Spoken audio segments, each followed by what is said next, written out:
Today is May 27th, 2025. My name is Bobby Goodman, and I am interviewing Cathy Zelzer about her days at the Columbian Club. Welcome, Cathy. Thank you, Bobby.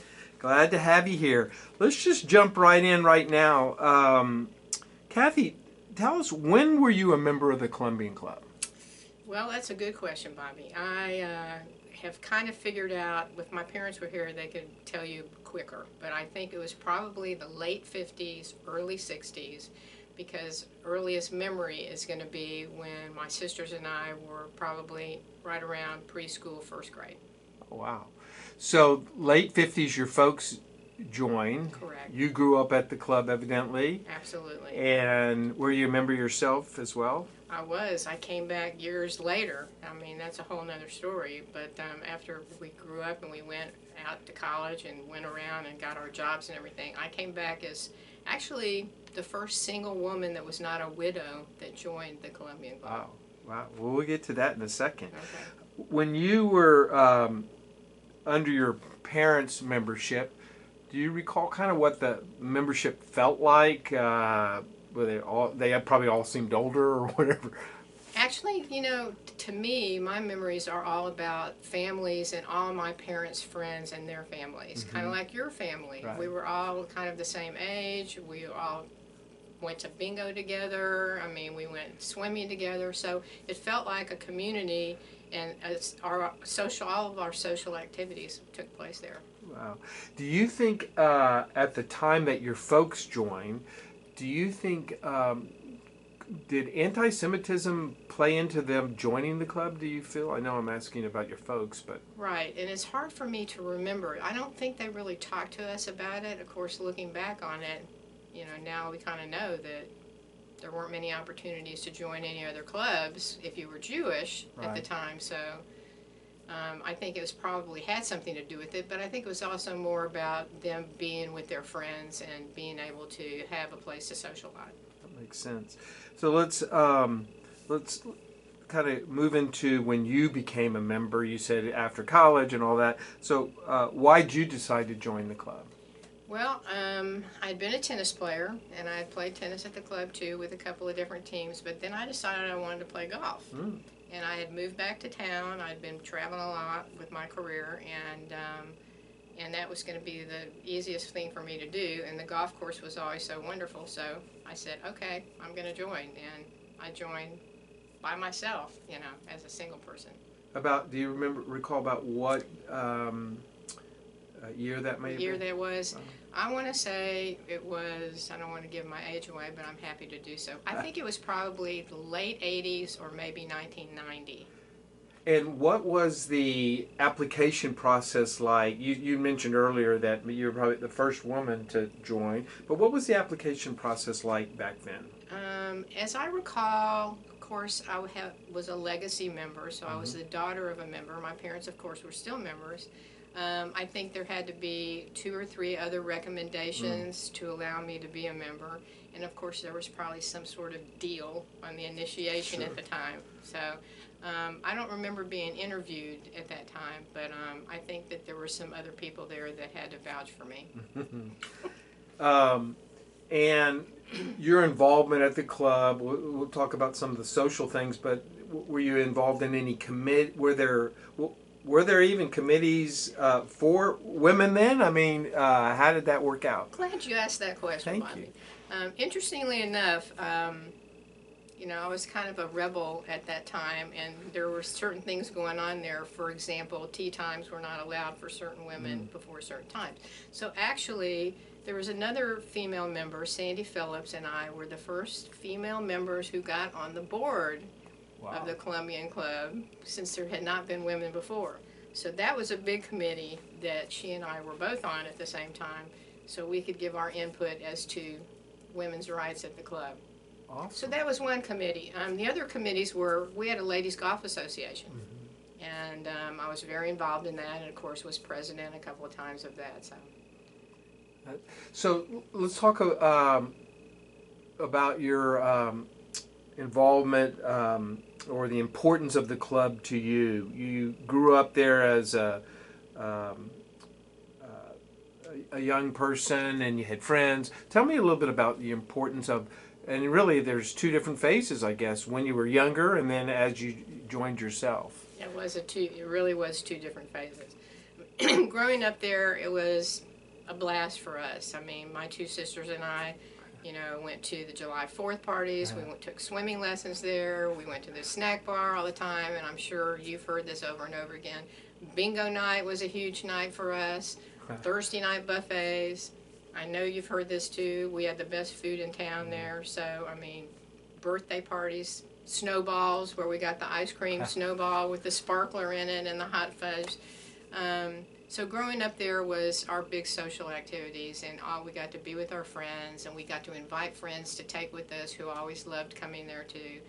And the Easter egg hunt. Still not sure why we ever had an Easter egg hunt, but we had an Easter egg hunt there, so we always remember that too. So it was just a place for us to go, and my parents had the same feeling. They got to meet all their friends, they got to play golf with their friends, they got to go dancing with the music and the wonderful dinners there. So. And one of the recurring themes I hear over and over is about the food, and how it was really, really fine dining. Give me a couple of your favorites off the menu, if you recall. Lobster night. Yeah. Shrimp. The shrimp was always the best shrimp in town. And we had great management there. I mean, I'd also remember, which is kind of, I don't know, this is a little bit interesting. I'm sure you've heard a lot about Harold Osborne, who was our manager there. Well, my parents were instrumental in getting him there, because he was in San Antonio, where my mom was from, and they knew where he was, and they kind of talked with him and got him up there to interview. But he was a fabulous manager, and he always made sure we had good chefs. Right. So the food was outstanding, and every kind of event you had there, you could always count on the food being the greatest. Right. And you talked about some of these social events that you went to, the 4th of July. Did you have family events that were ever, did y'all ever have out there? Both of my sisters got married. Wow. Both of my sisters got married there, had fabulous weddings. And my mom, actually, for her 80th birthday, we had a 200-person party. Wow. I don't even know if your parents were probably there, I'm sure. So it was a fabulous party for her, and every kind of event we had out there was fabulous. You mentioned, Cathy, that you not only did you have your family, but you had friends. I assume you made friends that were from other families out there. Are you still in contact with any of those friends today, or have it just kind of a thing in the... I'm not really sure that, I mean, I think that there's still people, that I have been in touch with over the years. Like your family, the Zelzer family, I mean, the Mandel family, all those families, we do run into each other from time to time. Right. So, yeah. Some friendships were definitely made out there. Absolutely. Some of the activities that you and... as a child growing up there, and then as an adult, you mentioned tennis and obviously golf. What are some of the other things that you did out there? Well, let's see. I mean, tennis was a big deal for us for a long time, and my sisters were involved in tennis too. The golf thing was huge, especially when I got into the golf thing. And then I had a lot of other events out there. I'm a Rotarian, and so I would bring my Rotary Club out there a lot and have installation banquets and things like that. So you used the club really not only as on a social level, but really on what you were involved with later in life.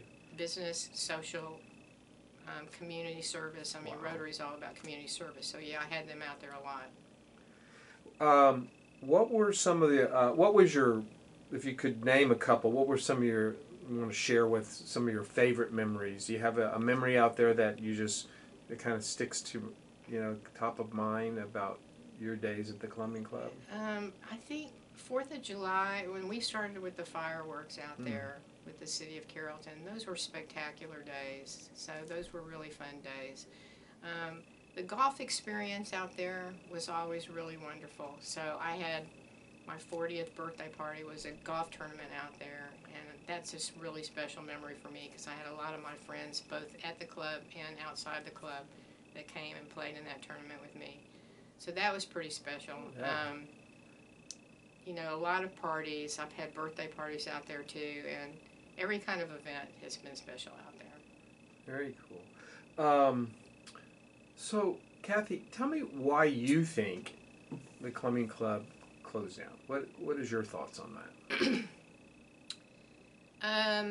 You know, I was around for all of that too. So, in that transition, you know, the most popular theme about why it closed down is that over the years there not become a need for a Jewish country club, because now you could pass 10 or 12 clubs on the way to our club that would allow Jews there.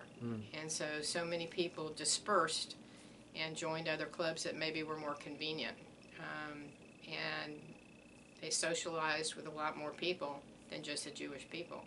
So, I mean, I don't know that there's any other reason for why we went away, but it did transition into just a golf club after that, and primarily mostly Jewish members, but we did, you know, include other members that were not Jewish.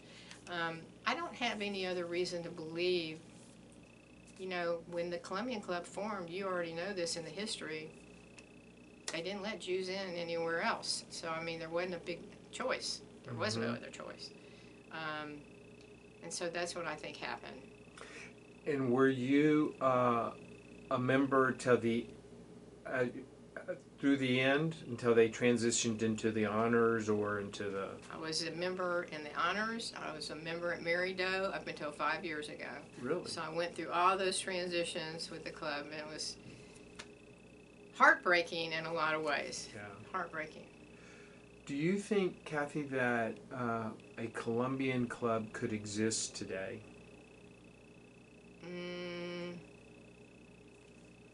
I don't think so. I don't think so. I think there's so much more assimilation, you know, within our community, and this city has gotten so big and so diverse that I just don't think that would happen. You know, I know that y'all have, well, I know you talked about this Columbian Club that's out there. Have you heard it? Have you been there? I have not been there, but I had in my possession some memorabilia from our Columbian Club, including a pretty large picture of the 150th anniversary with the Phoenix on it. And so I gave that to the owners, and I also gave them, Marcia Myers had some plates. We took a lot of memorabilia from that. She had some plates and some silverware and some diningware, so we gave that to them as well. So I'm not sure where it's displayed or not, but I have not been there. Yeah. Before I ask my last question, is there anything that I haven't asked that you'd like to share with us? Let's see. I mean, the Columbian Club was pretty famous. It was also the best hidden kept secret in town. You know, when anybody found it and they realized what it was, they were always amazed and surprised. There's never been anything like it, not in this town, and I mean, sure there has been in other cities, but it was a place of memories and of love and of just fabulous experiences for everybody involved. And the people that were members there were always wonderful people.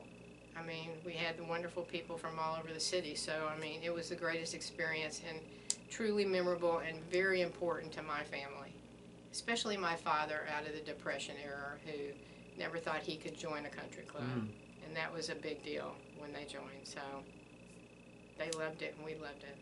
Nice. So my last question is this: when I mention the Columbian Club, what's the first thing that comes to your mind?